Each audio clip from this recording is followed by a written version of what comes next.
El Gobierno Nacional, a través del Ministerio de Cultura y CERTV, presentan Mi Cultura en Casa 2.0. A beneficio de Panamá Solidario, todos somos Panamá, CERTV.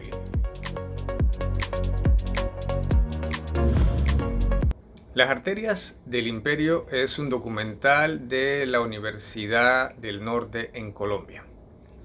Su contenido se basa en la investigación que por 5 años hicieron distintos especialistas de diferentes países.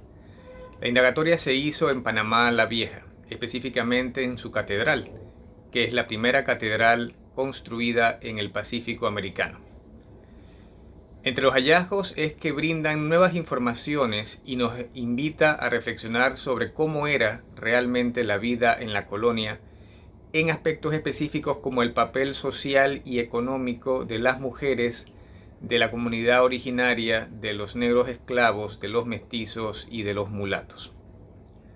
Una vez terminado el documental, los invitamos a que se queden con nosotros para ver y aprender de una mesa que va a liderizar Katy Osorio. La doctora es la directora nacional de Patrimonio Histórico del Ministerio de Cultura, que va a conversar con especialistas también para ahondar más en el contenido de este documental.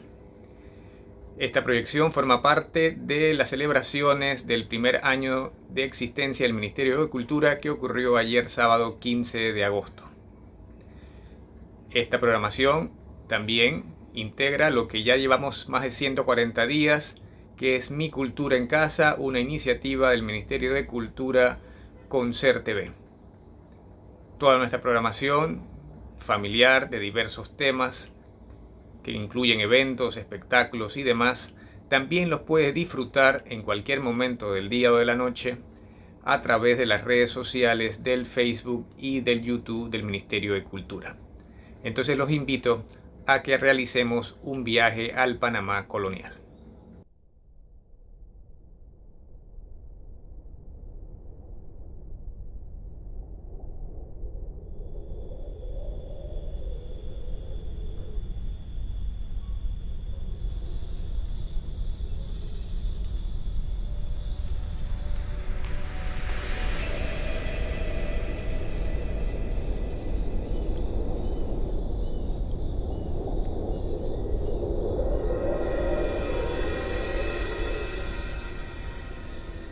Estas ruinas son la evidencia de la primera ciudad española construida en el Pacífico americano.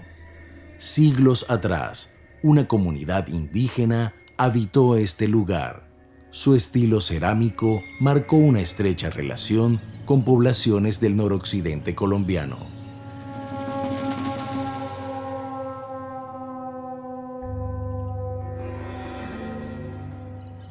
Panamá marcó el inicio de la ruta conquistadora por el sur del continente. En 1540, promovida por el obispo Fray Tomás de Berlanga, se construye esta catedral, con la única pila bautismal en su interior. Miles de nuevos cristianos se iniciarían aquí. El estudio de esta documentación histórica ayuda a entender cómo se desarrollaron las primeras generaciones de contacto. Los testamentos, disposiciones e inventarios que reposan en el Archivo General de Indias sitúan a la Catedral de Panamá como el contexto funerario de mayor relevancia en el Reino de Tierra Firme. Art Empire surge a raíz de la excepcional riqueza documental y la ingente cantidad de documentación conservada aquí, en el Archivo General de Indias, así como la obligación de reconocer y de superar algunas de las limitaciones y silencios de esta misma documentación. Fundamentalmente queremos trabajar en 3 dimensiones, desde la arqueología histórica, la bioarqueología y también la investigación archivística.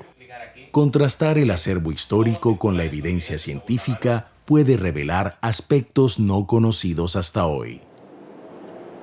Este templo fue lugar de enterramiento entre 1543 y 1671. las excavaciones arqueológicas son el punto de partida.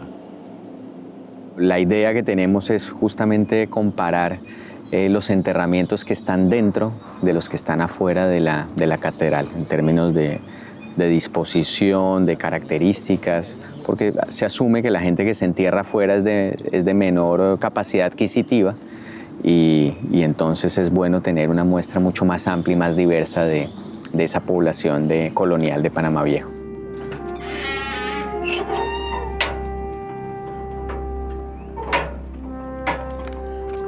Bueno, vamos a ver cómo está la excavación, si finalmente secó o no. Se cree que la catedral, máximo templo de la fe católica, custodia en su interior a la élite de la ciudad, una sociedad blanca española y sus descendientes. Los primeros hallazgos de las excavaciones sugieren otra realidad.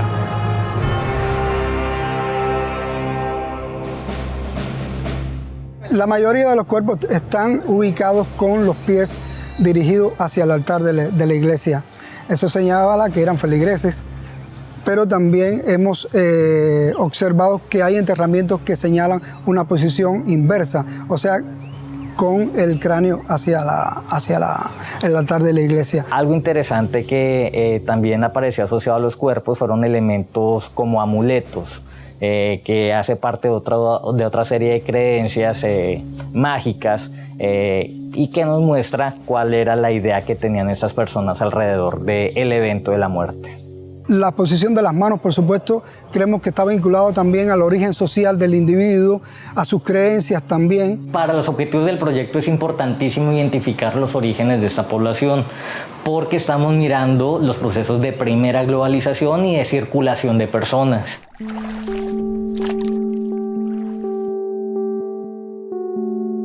Un estudio comparativo de ADN entre pobladores prehispánicos y los encontrados en la catedral busca definir el perfil genético de estas poblaciones. Por su parte, el análisis de los isótopos de estroncio permite identificar el origen de los restos óseos. In the strontium isotope ratios, we definitely see quite a number of non-local individuals who do not match their local baseline ratios. And this definitely tells us that non-local individuals came from other areas in the world. Per la prima volta abbiamo ottenuto dei dati di DNA antico da Panama, sono tra l'altro proprio i primi dati in generale su un'area ottenuti da un'area tropicale e subtropicale. Some of these strontium isotope ratios are really high and much more radiogenic than what is expected for Panama itself. And such high values are very typical in Africa. So the strontium isotope ratios are definitely evidence for non-local individuals coming from Africa to old Panama. We also did oxygen isotope analysis, and oxygen isotope data vary with the climatic situation. And some of the numbers we found are also much higher than what we expect in Panama itself.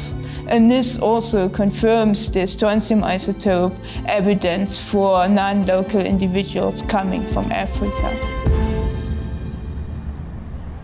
Miles de documentos consultados permiten reconstruir los procesos de población y movilidad social en los inicios de la colonia.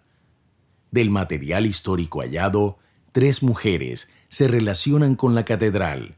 El contraste con la evidencia científica demuestra que la cifra es mucho mayor.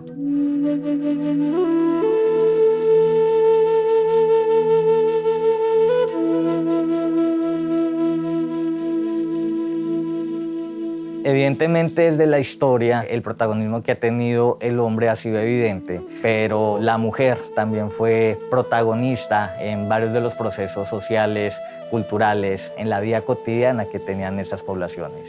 Y lo que vemos en la colección que se excavó en la Catedral de Panamá Viejo nos habla precisamente del papel que jugaron estas mujeres en la sociedad colonial panameña.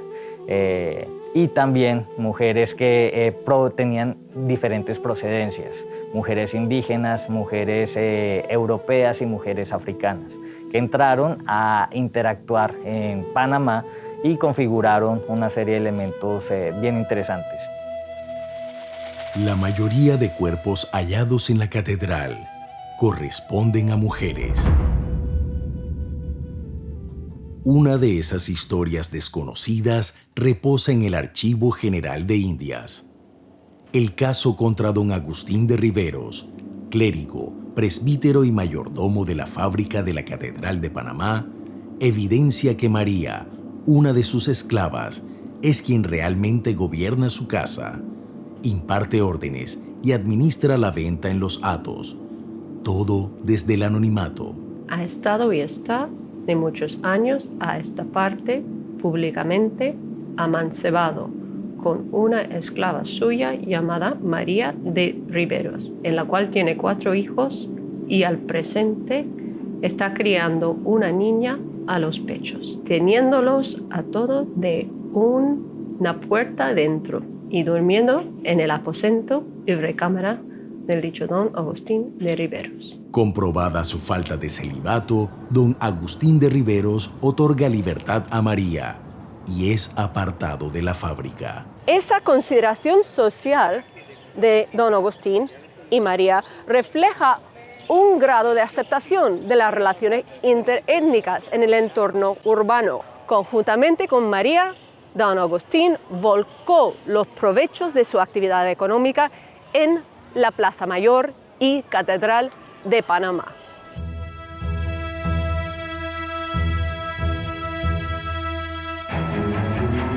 El Archivo General de Lima custodia los 2 testamentos más antiguos relacionados con Panamá.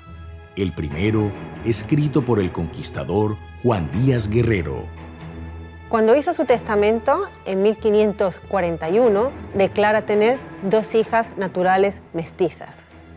Así les deja en herencia unas casas principales cerca de la Plaza Mayor y la hacienda de ganado, con el compromiso de que este patrimonio debía ser indivisible y quedar siempre dentro de la familia.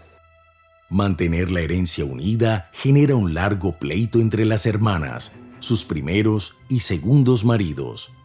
Tras la muerte de Inés en 1549, Ana, la segunda hermana, continúa el pleito por la voluntad de su padre. En 1561 aparece un nuevo documento de Ana Díaz Guerrero. En este momento, Ana Díaz ya no se hace llamar Ana Díaz Guerrero, sino que firma como Ana Guerrera y declara que su marido, Francisco Torres, lleva 6 o 7 años loco y furioso y lo declara judicialmente incapaz. Pido y suplico a vuestra merced, atento a su enfermedad del dicho mi marido, que dé comisión y facultad para que yo, por mi persona y la de mi procurador, pueda parecer en juicio para poder seguir los dichos mis negocios. Este es un caso fundamental que explica cómo algunas mujeres mestizas descendientes de conquistadores en el siglo XVI consiguieron una cierta posición social gracias a la herencia y al papel que les otorgaron sus padres. Este contexto y este proceso de movilidad social, si bien era muy característico del siglo XVI, desapareció completamente en los siglos siguientes durante la colonia. El deseo de estas mujeres de ser enterradas en la catedral avala una élite diversa en Panamá desde 1543. No existe evidencia arqueológica sobre un lugar de enterramiento hispánico anterior. Sin embargo, una carta escrita en 1522 por el conquistador Pedrarias Dávila a su esposa describe los efectos de un huracán que derribó la iglesia mayor. Esta información era desconocida hasta hoy. Con los datos recopilados, el equipo arqueológico inicia la búsqueda del lugar descrito en la carta, hallándolo a 50 metros al sur de la catedral actual. Esto confirma que la ciudad siempre estuvo en este lugar. Hemos podido excavar el emplazamiento original de la catedral. Este es un dato novedoso porque no se sabía dónde había estado ubicado ese primer emplazamiento. Estaba en el sur de la Plaza Mayor.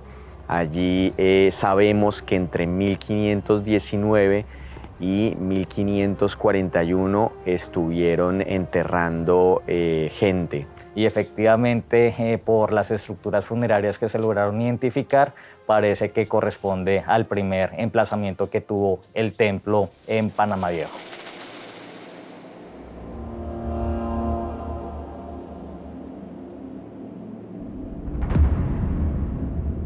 El rango de edad en el cual aparece la mayor cantidad de individuos son los adultos jóvenes, que están ubicados más o menos entre 15 y 35 años. Algo llamativo es que no encontramos individuos ancianos mayores de 55 años y los adultos medios, los que están ubicados entre 35 y 55 años, son un porcentaje muy bajo dentro de la muestra. Lo que también nos sale la esperanza de vida que había en Panamá Viejo, que no era muy alta, obviamente por los procesos de choque y de adaptación que genera un nuevo ecosistema. En el caso de los europeos y africanos, eso incide en las condiciones de salud y empiezan a fallecer esos individuos. Al mismo tiempo, los indígenas también son afectados por un choque epidemiológico con las nuevas enfermedades importadas, y también hay un considerable descenso demográfico por parte de las poblaciones indígenas. Las dinámicas llevaron a que se tuviera que traer mano de obra indígena de otros lugares del continente, de las Antillas, después del actual territorio nicaragüense, para que apoyaran, digamos, las actividades diarias de Panamá Viejo. Y después, muy tempranamente, se le suma la presencia africana que lleva a que esta ciudad se convierta al final en un crisol de razas o en un crisol cultural que se ve reflejado en la actualidad. Tanto es así que la colonización implicó un proceso de africanización del istmo. Ya a finales del siglo XVI, tanto mulatos como negros más o menos constituyen alrededor del 80% de la población, es decir, son el principal actor demográfico y social.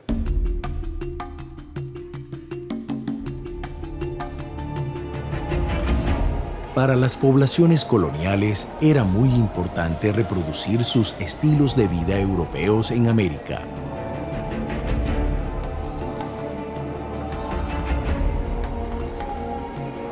Además de la religión, los centros nucleados reemplazaron el patrón de asentamiento disperso prehispánico. Sin embargo, ese proceso de transculturación también ocurrió en sentido inverso.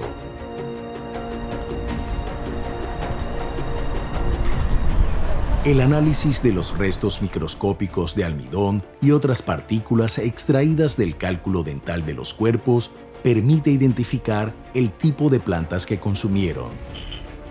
Este estudio paleobotánico arroja evidencia científica sobre la dieta de estos grupos. Lo primero, hemos encontrado un grupo de plantas nativas, amerindias, que fueron domesticadas en el continente muchísimos milenios atrás, antes de la época del contacto. Hemos encontrado maíz, hemos encontrado mandioca o yuca, hemos encontrado malanga, hemos encontrado achira. And then there are also some individuals in which we see significant changes between childhood diet and then diet in the adulthood. And this may be evidence that people had to adapt to new dietary strategies when they actually arrived at Panamá la Vieja. Aquí no se producen los mismos alimentos que se producen en Europa y entonces tuvieron que incorporar a su dieta, que era bastante desabrida, un conjunto muy variado de vegetales. Esto está de las crónicas, estaba ya registrado. Pero ¿qué estamos haciendo desde la arqueología? Estamos poniendo casi la foto, la evidencia La gente piensa que una salsa boloñesa deliciosa italiana tiene un ingrediente que es fundamental, que es el tomate americano. Nadie podría entender unas patatas bravas sin la papa americana, o el chocolate suizo no sería tan famoso si no hubiera llegado el chocolate de aquí de América. Ese impacto que redunda en lo económico, en lo político y lo social, lo generó América hacia Europa. Eso es lo que nosotros entendemos como primera gran globalización. Más allá de la carrera de Indias, el circuito de navegación por el Pacífico conectó a Panamá con los distintos puertos regionales. Desde aquí circuló una gran cantidad de productos como madera, mangle, esclavos, arroz y mulas. Nicaragua exportaba brea y madera. Desde Paita, la harina, mientras en Guayaquil se construían todos los barcos de la ruta, la cual seguía con el puerto de Realejo en Nicaragua, luego al Callao y continuaba al sur hacia el puerto de Arica y Chile. Como decían muchos contemporáneos, Panamá era la garganta del Perú, es decir, casi toda la población europea y africana que entró y se distribuyó por el Virreinato del Perú, y casi todos los productos europeos que también entraron y se distribuyeron por el Virreinato atravesaron en algún momento el Istmo de Panamá, y de ahí su enorme importancia. La ruta pacífica permitió conectar también con el puerto de Acapulco y de allí con el galeón de Manila, lo que produjo el ingreso al virreinato de productos asiáticos como porcelanas y sedas. Las rutas que conectan Panamá con esas grandes rutas de la esclavitud transatlántica van a cambiar a lo largo de los siglos. Durante el primer siglo y medio, por ejemplo, Panamá va a ser provista de esclavos africanos desde el puerto de Cartagena de Indias. Sin embargo, a partir de mediados del siglo XVII esto va a cambiar de manera radical. Van a ser los panameños los que establezcan vínculos muy fuertes comerciales con los ingleses y con los holandeses que se están asentando en ese periodo en el Caribe. Y de esta manera, el Istmo de Panamá no solamente estará conectado con el globo a través del Imperio Español, sino también a través de otros imperios como el británico o el holandés. Así, la forja y defensa de la arteria del imperio dependía de protagonistas como pilotos, arrieras o soldados de muy diversos orígenes. Nos guían hacia una historia más inclusiva y nos invitan a buscar un conocimiento contrastado y más completo de un pasado común. La vieja Panamá marcó el pulso en las expediciones de conquista y fue punto clave en el intercambio de cultura y riquezas. Esto atrajo la mirada de piratas. En diciembre de 1670, el temido Henry Morgan, con una flota de 32 barcos, atacó la fortaleza de San Lorenzo con un único objetivo: llegar a Panamá. Morgan estacionó su flota acá atrás y mandó a sus hombres a atacar por la retaguardia del fuerte. Pasaron a cuchillo casi toda la guarnición de hombres cuando ya por fin se rindieron después de 3 o 4 días de batalla. Y de aquí tomaron bongos, las pequeñas barcazas que habían en el poblado de Chagres o que traían ellos mismos, y se metieron por el río rumbo a Panamá. Con Morgan camino a la ciudad, la improvisada tropa defensora con pocos soldados y la mayoría civiles que nunca habían estado en guerra los esperó para enfrentar la conocida Batalla de Mataznillos. Don Juan Pérez de Guzmán dio la orden a sus subalternos de que si en la Batalla de Mataznillos perdían las tropas locales, quemaran la ciudad. Se le dio orden a la tropa de que colocara barriles de pólvora en ciertos puntos estratégicos de la ciudad y que la volaran. Los españoles pensaban que Morgan venía a tomarse la ciudad para tomarla como posesión británica. Él solamente venía a saquearla. Así que ese fue otro de los tantos errores que cometieron los españoles en la defensa de la ciudad, y eso resultó en la destrucción del poblado. De hecho, los piratas trataron de apagar el incendio porque ellos lo que venían era saquear los tesoros que todavía podían quedar en la ciudad. Con la quema de la ciudad, gran parte del acervo histórico fue consumido. El sitio fue abandonado y a kilómetros se levantó el nuevo proyecto de ciudad. Estas ruinas fueron testigo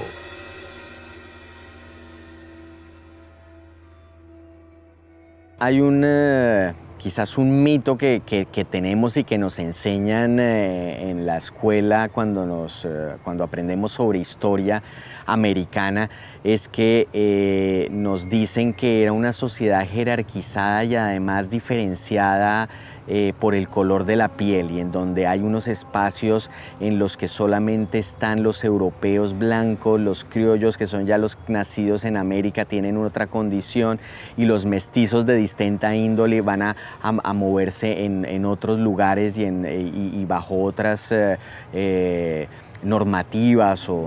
Aquí lo que estamos viendo es que eso no funciona. Lo que estamos viendo y lo que nos está demostrando la arqueología es que la interacción de estas diferentes culturas, de estos diferentes orígenes, se articula de una manera permanente en la ciudad.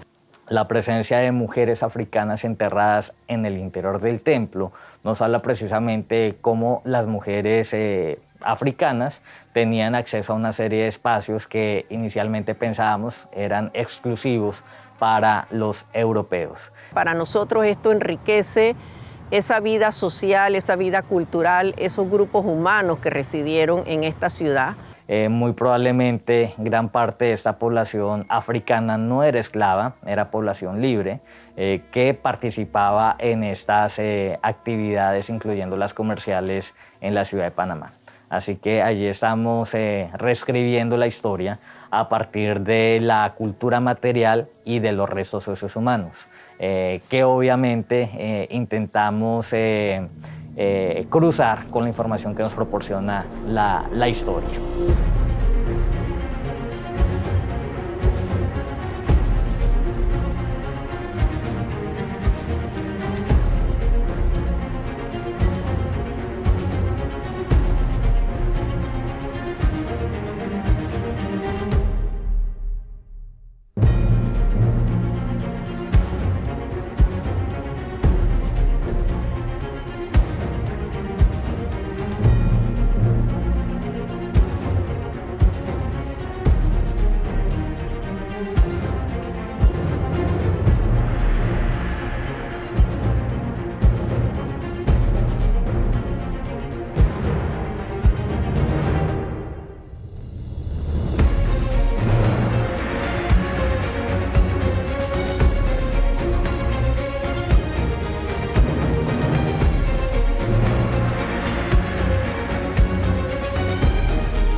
Buenas noches. En nombre del señor Ministro de Cultura, Carlos Aguilar Navarro, a través de la Dirección Nacional de Patrimonio Histórico del Ministerio de Cultura, les doy la más cordial bienvenida. Agradecemos a los panelistas que desde España, Colombia y Panamá nos honran con su valiosa participación en el conversatorio Una arteria del imperio, la africanización del Istmo de Panamá, para contribuir a la difusión de los importantes hallazgos del proyecto Art Empire, una arteria del imperio. El Ministerio de Cultura de Panamá fundamenta sus políticas y acciones sobre el cimiento de los derechos culturales como derechos humanos, reconociendo que todos tenemos derecho de participar libremente en la cultura y fomentando el acceso al conocimiento científico. Por estas razones, el Ministerio de Cultura, a través de su Dirección Nacional de Patrimonio Histórico, mediante este conversatorio, invita a conversar sobre diversidad, inclusión y exclusión en la antigua Panamá, específicamente sobre la amplia diversidad cultural y étnica en la ciudad de Panamá durante los siglos XVI y XVII, donde la presencia africana en el Istmo estuvo presente desde sus raíces, así como la participación de las mujeres en la vida económica, social de la ciudad. A mi lado se encuentra el profesor Alberto Barros, de la Universidad Especializada de las Américas, UDELAS. Quiero presentarles a los panelistas que nos acompañan vía Zoom. Está la profesora Bethany Aram, de la Universidad Pablo de Olavide, en España. Está el profesor Juan Guillermo Martín, desde Colombia, de la Universidad del Norte. Y el investigador asociado al Patronato Panamá Viejo, el doctor Tomás Mendizábal. Para hablarles un poco de la hoja de vida de cada uno, empezaré por Bethany Aram. Es la principal investigadora del proyecto, formada en las universidades de Yale y Johns Hopkins en Estados Unidos. Como investigadora principal, está contratada como profesora en la Universidad Pablo de Olavide y es autora de La Apertura del Pacífico desde Panamá, entre muchas publicaciones. También, Más allá de las leyendas, por la Fundación Puño en Rostro, que se encuentra en prensa.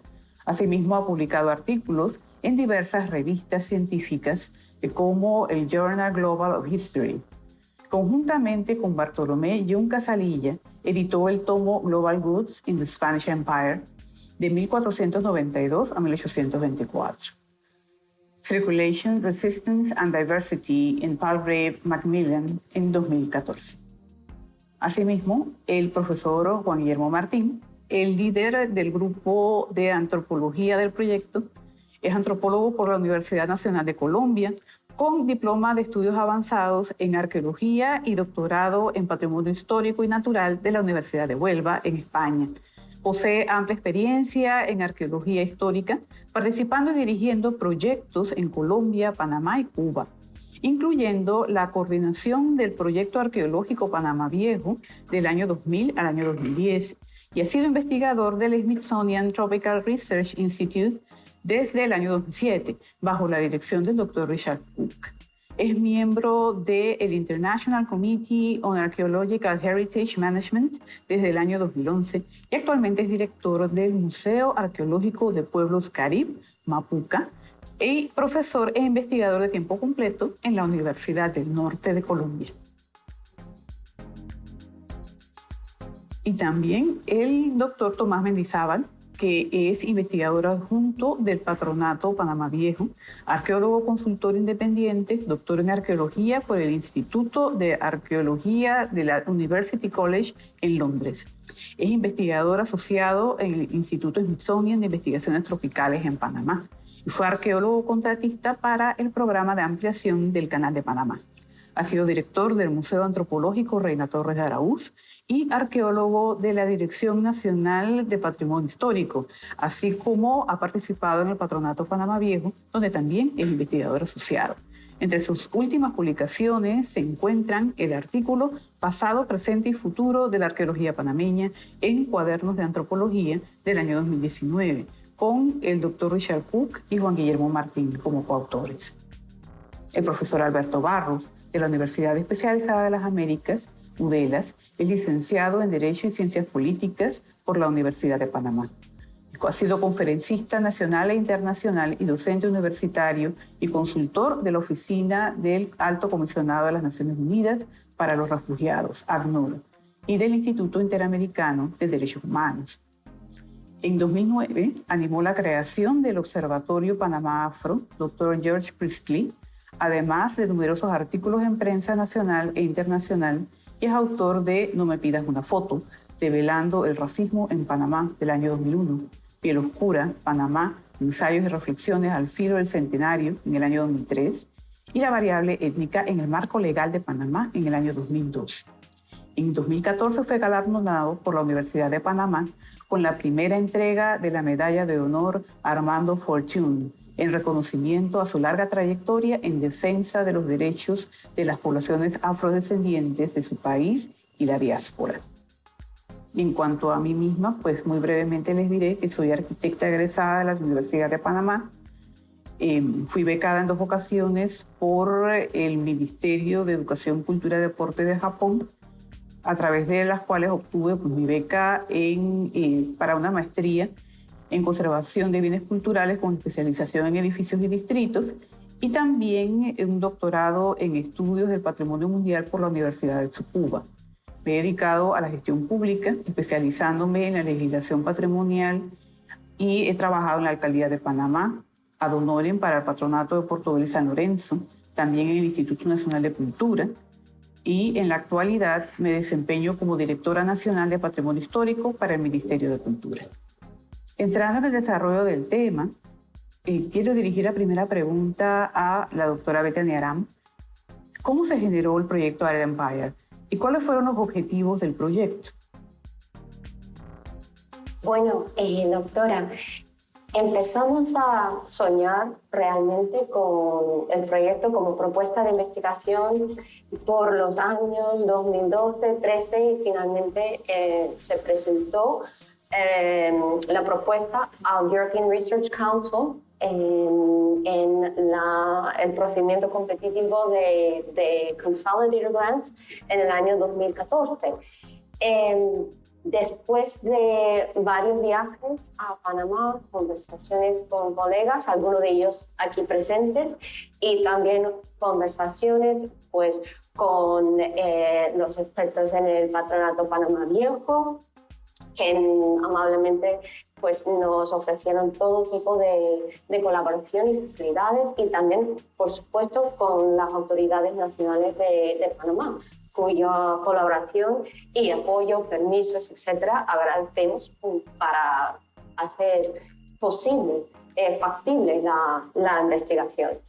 Ahora se empezó a soñar como en la modalidad de proyecto individual, pero evidentemente algún proyecto de ese tipo sería imposible de realizar sin la participación de muchos expertos, sobre todo porque es una propuesta altamente interdisciplinar.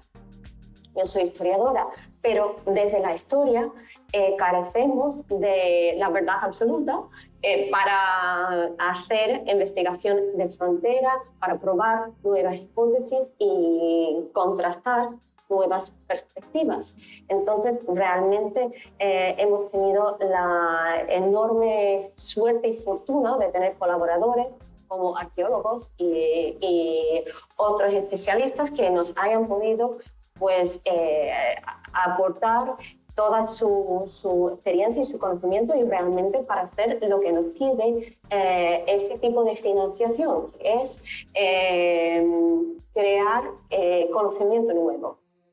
Fundamentalmente es una modalidad de financiación que se ofrece para investigación de frontera y que en ese sentido hemos podido aprovechar para dar una visión de la historia que no solamente es la historia conocida, sino una visión que requiere una participación, un descubrimiento o una ciencia muy activa y muy involucrada con las distintas poblaciones, las distintas gentes que llegaron a convergir en lo que fue el Istmo de Panamá al principio del siglo XVI, con efectos que aún tenemos entre nosotros en muchos sentidos. Sí, sin duda es un proyecto muy ambicioso y muy interesante. Y claro, para poder abarcar todo esto, tener un equipo de trabajo también amplio e internacional, lo cual sin duda ha dado como resultado tanta información y tantas cosas que incluso pueden tener un impacto en nuestra sociedad actual y en la forma en la que hemos entendido el pasado hasta ahora. Entonces, quisiera invitar pues, a un cambio y seguimos con el conversatorio.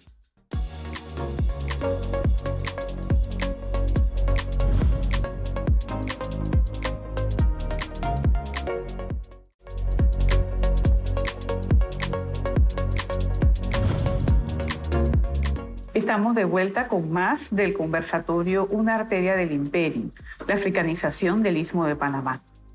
Vemos amplios contrastes entre la visión de la ciudad de Panamá como blanca e hispana proyectada en el discurso oficial desde la creación de la República de Panamá a inicios del siglo XX, y la diversidad cultural y étnica de Panamá en los siglos XVI y XVII, reflejada en los hallazgos del proyecto Arteria del Imperio, presente en las relaciones sociales y económicas de la ciudad con los efectos de la globalización. Pero ¿cuál es el impacto científico y social que se espera tenga la nueva información generada por el proyecto Arteria del Imperio a mediano y largo plazo? Quisiera invitar al profesor Barros a que nos hable un poco sobre su visión al respecto. Bueno, una cosa que hay que decir es que la presencia africana en el Istmo de Panamá es muy, muy temprana. No se puede pensar la fundación y posterior construcción de ciudades en el Istmo sin esa fuerza de trabajo esclavizada, seres humanos esclavizados que construyeron esas ciudades. Una primera pregunta que me asaltó al tener conocimiento del proyecto es, bueno, ¿y quiénes construyeron la Panamá antigua, la Panamá la vieja? Y sin duda esa fuerza de trabajo fue africana, como lo fue en la posterior ciudad trasladada. Se suele pensar, como se ha dicho, la construcción y fundación de ciudades en el Istmo como espacios españoles, digamos, espacios blancos, pero de ninguna manera. La presencia africana, la impronta africana es parte consustancial de la materialización de nuestra ciudad antigua.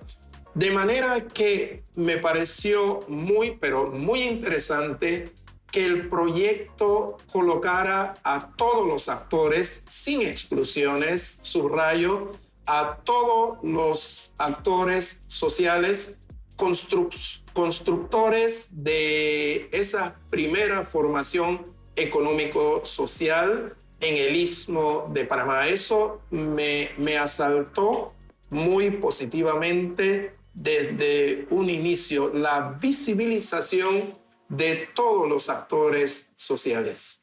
Y ahora pasamos con la doctora Bethany Aram para que nos amplíe sobre la experiencia del estudio y la cooperación interdisciplinaria que se dio para alcanzar los resultados y las conclusiones que vemos en el documental Una Arteria del Imperio.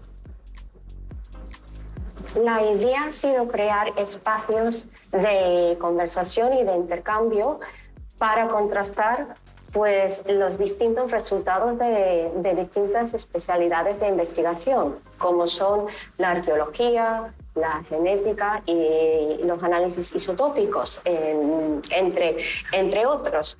Entonces, uno de esos espacios podrían ser las mismas excavaciones que tuvimos la posibilidad de contar con no solamente mis colegas aquí presentes que lideraron esas excavaciones, que las dirigieron, sino también pues, los trabajadores locales y también los estudiantes en prácticas de la Universidad de Panamá. Eso nos permitió pues, a todos aprender y también empezar a intercambiar y discutir distintas perspectivas sobre la evidencia que estamos encontrando. Ahora, otro espacio menos presencial sería la base de datos, Art Empire, en que ya se encuentran disponibles para el público los resultados de las dos campañas de excavación arqueológica financiadas por el European Research Council y por otra parte, pues también gran parte de la investigación histórica. También estamos ante una obra aún en curso. Todos los días estamos trabajando para mejorar la base de datos y para sacar un conocimiento en forma de publicaciones y de divulgación de la misma base de datos. En cuanto al impacto científico y social de esta investigación, y también tomando en cuenta, como acaba de explicar la doctora Bethany Aram, el trabajo interdisciplinario y el impacto que tiene la interpretación de estos nuevos datos que continúan creciendo y continúan bajo análisis en el proyecto Art Empire, y quisiera pedir al doctor Juan Guillermo Martín que por favor nos explicara un poco sobre las excavaciones que se realizaron en la Catedral de Panamá y los hallazgos de los cuerpos. También pues el tema de las mujeres, si nos puede ampliar un poquito sobre eso. Claro que sí, Katy. Buenas noches a la teleaudiencia de Panamá. Un gusto estar en este programa. Mira, fueron dos temporadas de campo que realizamos en el 2017 y 2018. Por supuesto, el objetivo principal era el de poder identificar población de la ciudad del siglo XVI temprano, y enfocamos esos trabajos en el sur de la Plaza Mayor, en donde hace algunos años ya había tenido la oportunidad de excavar unos enterramientos allí que correspondían al patrón funerario colonial. Y finalmente conseguimos confirmar que en ese lugar, en el sur de la Plaza Mayor, se encontraba la primera catedral, un dato novedoso porque lleva a concluir que la ciudad nunca se trasladó. Entonces, un punto importante que se confirma con la investigación arqueológica, porque hay que tener en cuenta también que en el estudio del pasado y desde la perspectiva de la historia tradicional, pues la única fuente de información es el documento escrito. Aquí vamos un paso más allá. Estamos integrando información histórica, información arqueológica, genética, isotópica, que nos permita reconstruir un pasado más completo y que al final lo que estamos mostrando en los resultados, o en parte de los resultados que se presentan en el documental, pues es eso, es la articulación de unas fuentes de información diversas que confluyen en este sitio tan especial que tiene Panamá, que es Panamá Viejo. Y por supuesto esa información del sur de la Plaza Mayor nos daba la información inicial sobre la población más temprana europea que se instala en la ciudad.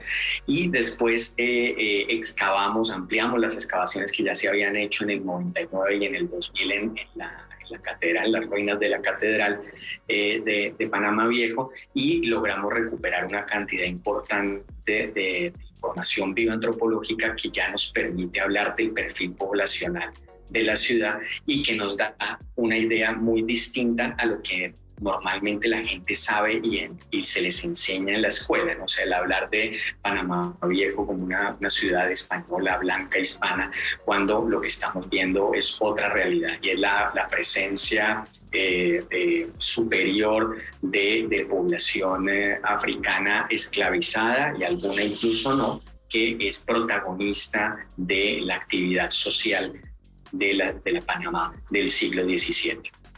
Es muy importante, sobre todo porque a través de los datos científicos de la investigación podemos completar el panorama que tenemos sobre la antigua ciudad de Panamá, sobre todo en este tema de la globalización que se dio a través de la creación de todas estas rutas que conectaron el mundo y que a su vez transportaron entre bienes y personas a la cultura y a la diversidad étnica que hoy puebla Panamá. Las raíces que tiene la ciudad de Panamá, donde estuvo la presencia africana desde el principio, y lo mismo el papel protagónico que pudieron tener las mujeres en la vida económica, así como la evidencia que arrojan los restos encontrados en las investigaciones de las dos campañas. Todo esto es muy interesante y muy importante. Si por favor el doctor Tomás Mendizábal nos podría ampliar un poco sobre el tema de la globalización en Panamá y cómo este transporte de bienes y personas también se reflejó en la composición social y étnica de la ciudad, y quizá un poco sobre cómo estas circunstancias se reflejan en el Panamá de hoy. Sí, papi, Las excavaciones en la catedral permitieron corroborar de primera mano con evidencia física que este proceso de globalización que vivimos hoy en día, de hecho, comenzó tiene sus primeros inicios en Panamá Viejo, ¿no? Ahí en la catedral encontramos, como decía Juan Guillermo, un perfil poblacional de los habitantes de la ciudad, nuestros abuelos, literalmente, de finales del siglo XVII, donde nos encontramos mujeres, hombres, africanos, españoles, mestizos, y sobre todo mucha mezcla con los análisis antropológicos que se han podido hacer. Y eso te habla de la mezcolanza permanente que ha sido la ciudad de Panamá, ¿no? Como una de las principales arterias de ese imperio español, no le cabía más que ser, y lo que sigue siendo hoy en día, ¿no? Esa mezcla inseparable de gente, culturas, de todo el mundo. Muchas gracias por las luces que nos están dando, y también quisiera pues continuar con la siguiente pregunta, también abordando y en esto pues me gustaría comenzar con el profesor Barros. ¿Cuál es el impacto científico y social que esperamos de esta investigación a largo, mediano y corto plazo? ¿Cómo puede realmente tener un impacto en la manera en la que entendemos nuestra sociedad actual? Ya conociendo las dinámicas iniciales que eran más inclusivas de lo que habíamos pensado, que se transformaron en el tiempo y que en la construcción de la imagen de la República a principios del siglo XX se tomó como imagen principal la imagen blanca hispana para el Estado panameño y su pasado español. Y en contraste con toda esta riqueza étnica y cultural que trajeron los africanos y también toda su conjugación con los elementos de los pueblos originarios y que estaban aquí, su interpretación del paisaje y su creación de diferentes sociedades. ¿Cómo podemos servirnos de estos datos para mejorar nuestra sociedad actual? Bueno, creo que por estos días que se está empleando muchísimo el término evidencias, yo creo que la investigación realizada le cabe muy a puño la palabra evidencias. Evidencias científicas que son acompañadas de interpretaciones sociológicas, entre otras. Indiscutiblemente me parece que el proyecto nos da una mirada distinta, una mirada que perfila interrelaciones en esos momentos fundacionales de Panamá. Nos entrega suficientes herramientas para extrapolar a lo social y que nos permite corroborar lo que algunos hemos venido sosteniendo al cabo ya de algún tiempo. Hay una marca multiétnica en la construcción de la sociedad panameña. Hoy día, la posmodernidad, esa marca aún se mantiene. Y el valor que tiene el corroborar a través de una investigación como la realizada es para reafirmar aquello que esta sociedad es de composición múltiple, de manera que, de nuevo, la investigación entrega evidencias sin duda y permiten fortalecer este planteamiento de la multiculturalidad, de la multietnicidad en el origen, a lo largo y hoy día de la nación panameña. Muchas gracias, profesor Barros. Quisiera preguntarle a la doctora Betania Aram cuál es el impacto científico y social que se espera del proyecto a mediano y largo plazo. porque como continúa la investigación y tantos datos y tantas cosas que se pueden seguir analizando y se pueden procesar, ¿cuál sería ese impacto? Y no solamente a nivel de Panamá, sino a nivel de las relaciones internacionales quizás, pero más que nada en el campo científico. Sí, lo que se espera de nosotros es que hagamos, en este caso de estudio de Panamá Viejo, un modelo a nivel científico internacional para entender y para estudiar metodológicamente el fenómeno de la primera globalización. Entonces, esto es posible. Ha sido posible proponerlo gracias a, por supuesto, a los años y años de estudios previos, trabajos previos sobre el tema en distintas disciplinas. Ahora sí, quizás el punto de innovación aquí es un intento de forjar una colaboración y contrastación y trabajo continuado entre las distintas disciplinas. Sí, que es muy importante ese punto también. Quisiera dirigirme al doctor Juan Guillermo Martín para que también nos diga, dentro de estos estudios, sobre todo a nivel de la arqueología realizada y su compaginación con la investigación de archivo, ¿cuál sería ese impacto a mediano y largo plazo que él puede ver en el campo de la arqueología? Bueno, Katy, la arqueología histórica siempre ha sido interdisciplinaria. En nuestro caso, y a diferencia de la historia, otras fuentes de información siempre las hemos venido utilizando, hemos venido articulando otras líneas de evidencia también a la reconstrucción del pasado. Por supuesto, con este proyecto se abre la posibilidad para que la gente acceda de manera abierta a la información. Eso yo creo que es un avance fundamental en la medida en que normalmente los proyectos o los datos de los proyectos quedan en algún lugar, en algún repositorio en donde finalmente nadie o muy poca gente puede consultar.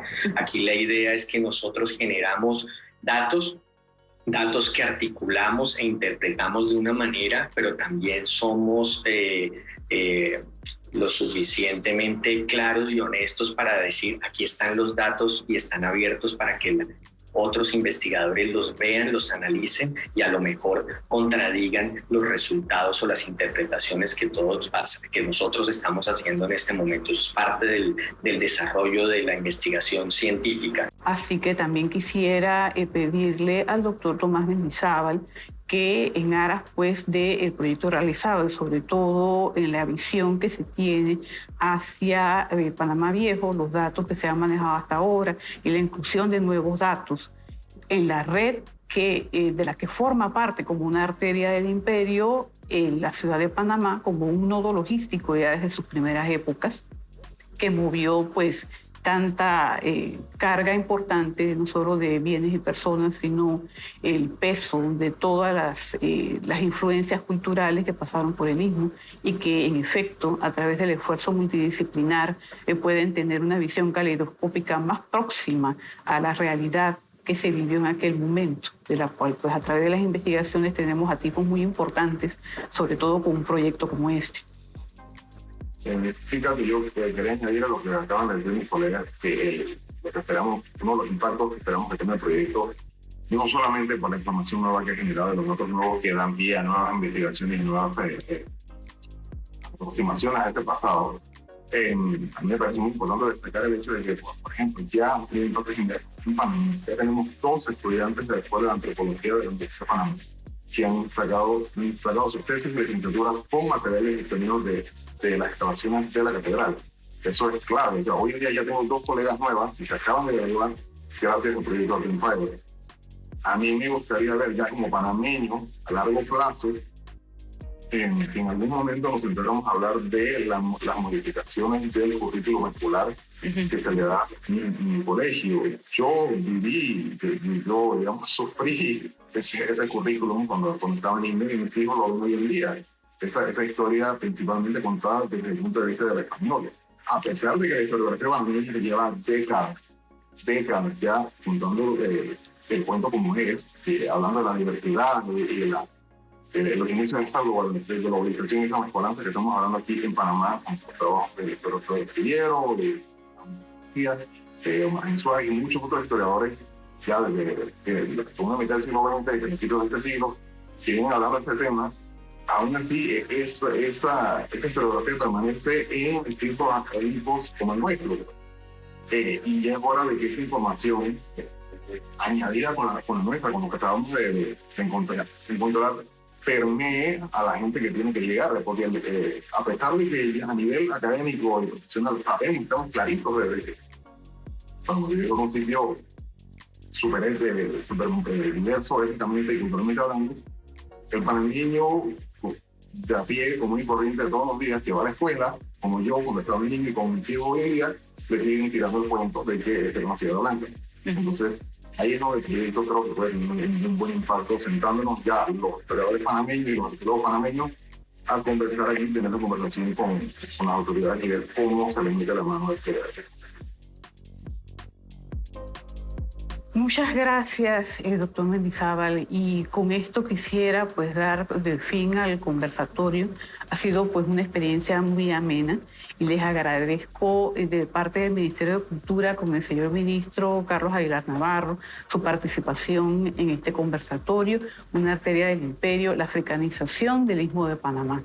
También es muy importante esto de la africanización del Istmo, la globalización, la participación de Panamá como una arteria del imperio en las rutas internacionales. Todos estos son datos que poco a poco podemos ir interiorizando, más allá de lo que se nos enseñó en la escuela, en la malla curricular como se encuentra todavía en la actualidad, y quisiéramos pues exhortar a que todos estos conocimientos puedan pasar y llegar a donde tienen que llegar a la gente. Así que les doy muchas gracias a todos nuestros invitados y sobre todo pues a nuestros invitados que desde sus países están pues aquí con nosotros, a la doctora Betania Aram desde España, al doctor Juan Guillermo Martín desde Colombia, al doctor Tomás Mendizábal desde Panamá, y también al profesor Barros que nos acompaña aquí en el estudio. Muchas gracias a todos y hasta pronto. El Gobierno Nacional, a través del Ministerio de Cultura y CERTV, presentaron Mi Cultura en Casa 2.0, a beneficio de Panamá Solidario. Todos somos Panamá, CERTV.